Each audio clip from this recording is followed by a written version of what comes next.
Joining us now, former special counsel at the Department of Defense, Ryan Goodman, former DoD official and former executive director of the Graham Talent WMD Commission, now a senior fellow at the Atlantic Council, Dr. Evelyn Farkas, and former Justice Department spokesperson, now an MSNBC Justice and Security Analyst, Matthew Miller. Good to have you all on board. Matt Miller, let's start with you. From everything we've seen in the past 24 hours, what stands out to you and what do you think could most probably develop into more? Well, as Pete Williams just said, you know, he's absolutely right. There was no reason that Mueller had to unseal this plea agreement by George Papadopoulos yesterday. And I think he was trying to send a message to all of the potential subjects of this investigation, all the potential witnesses, that there are really two paths available to you. You can come and cooperate, as Papadopoulos eventually did after initially lying to the FBI. And you'll get favorable treatment from me. He may end up with just probation, or you can not cooperate. You can lie, you can resist, you can stonewall, and I'm going to throw the absolute book at you. And I think he did that pretty deliberately. If you look at the plea agreement, as Pete just pointed out, he drops this little nugget of information about Papadopoulos being offered dirt on Clinton, being offered emails, and then very specifically doesn't say anything more about that. I think he's sending a clear message to all the other people on the Trump campaign and in the White House. Because remember, it's not just activities on the campaign that are under investigation. It's Trump's conduct potentially obstructing justice in the White House. He's sending a message to all of them. I know much more about what happened than you think I do. When I come knocking on your door, you better be honest, you better be truthful, or you're not just going to be, you're not just going to be, a subject of the investigation. You're going to be a target, and you may end up locked up yourself.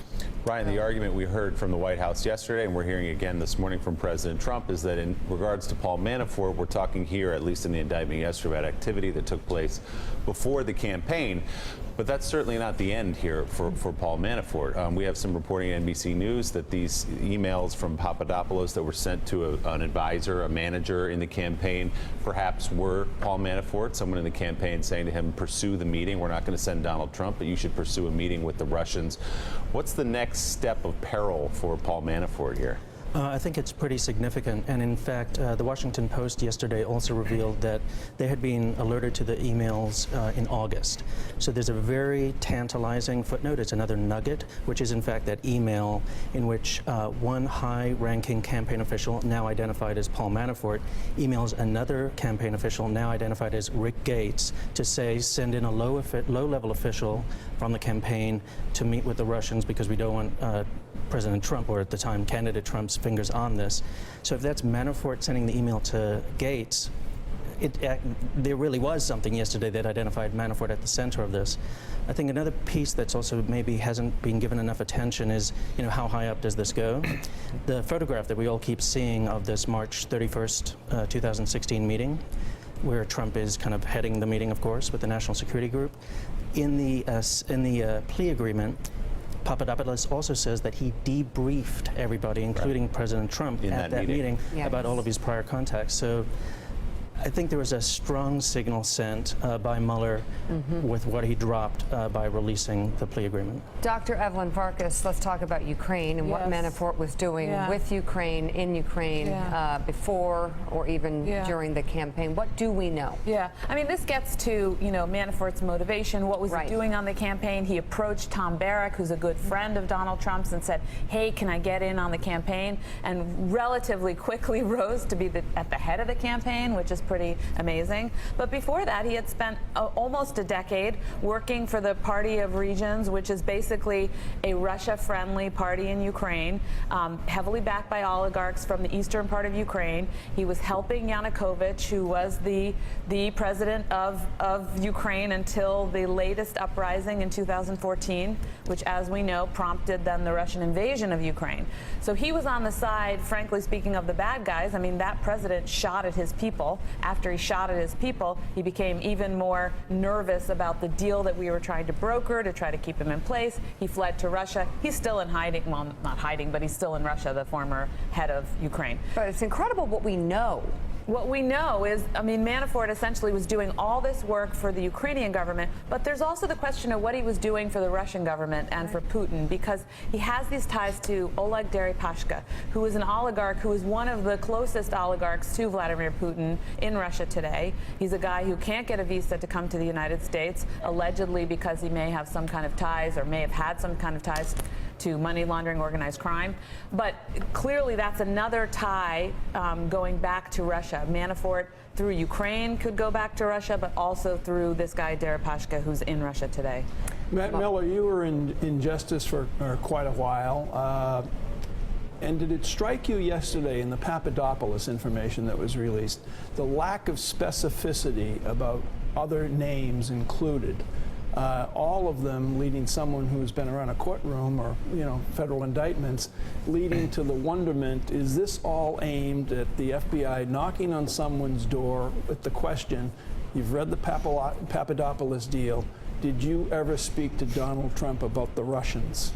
I think that's exactly right, Mike. Look, I think they very intentionally put just enough information out in that plea agreement, so other subjects of the investigation, other people who worked on the Trump campaign would know that Mueller has entire visibility into what happened related to George Papadopoulos and any meetings he went to, anybody he talked to, but not so much that they would know, and could prepare for it. He kind of put just out enough to scare people, I think, and that was a very intentional move on his part to really send chills to everyone in the Trump orbit that, look, they don't know everything that Mueller's looking at, but they have to understand when they walk into an interview with a member of his team, if they say one thing that's not true, he was going to know that, and the minute you do that, he has leverage over you, the way he had leverage over George Papadopoulos, and he can threaten charges with you, and the next thing you know, you're wearing a wire, walking around talking to other Trump people, putting even more people in jeopardy. And Evelyn, I just want to underline again something we talked about earlier, which is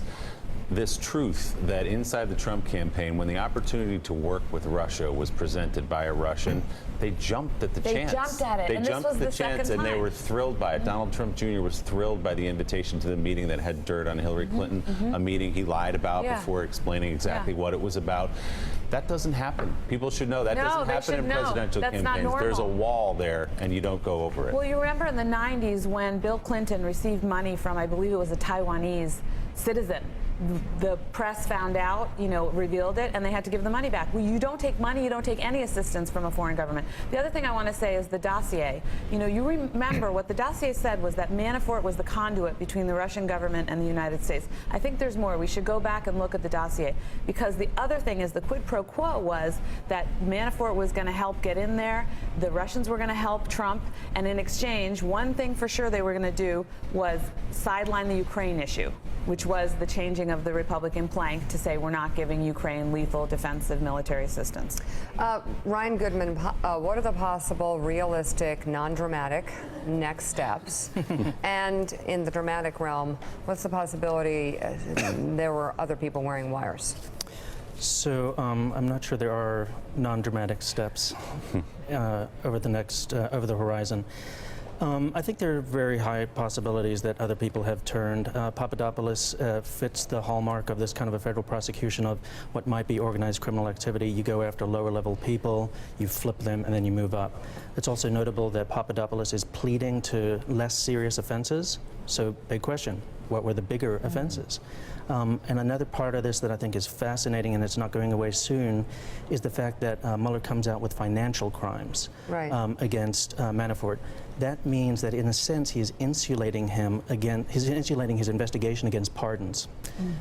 Trump can only pardon federal crimes. If Manafort lied in his income taxes to the federal government, I presume he lied in his income taxes to the New York state government. And there's been reporting that Schneiderman, the Attorney General of New York, has been cooperating with Mueller. So it's another kind of elegant move on the part of Mueller, and it suggests that I think he's trying to pinch Manafort right now as one of the key elements of this. And probably safe to say that everybody in the White House who might be remotely or is somewhat connected with whatever it is we're talking about here is considering saving themselves first. I would think that they had a bad night of sleep last night. Yeah. Ryan Goodman, on that happy note, on this happy Halloween.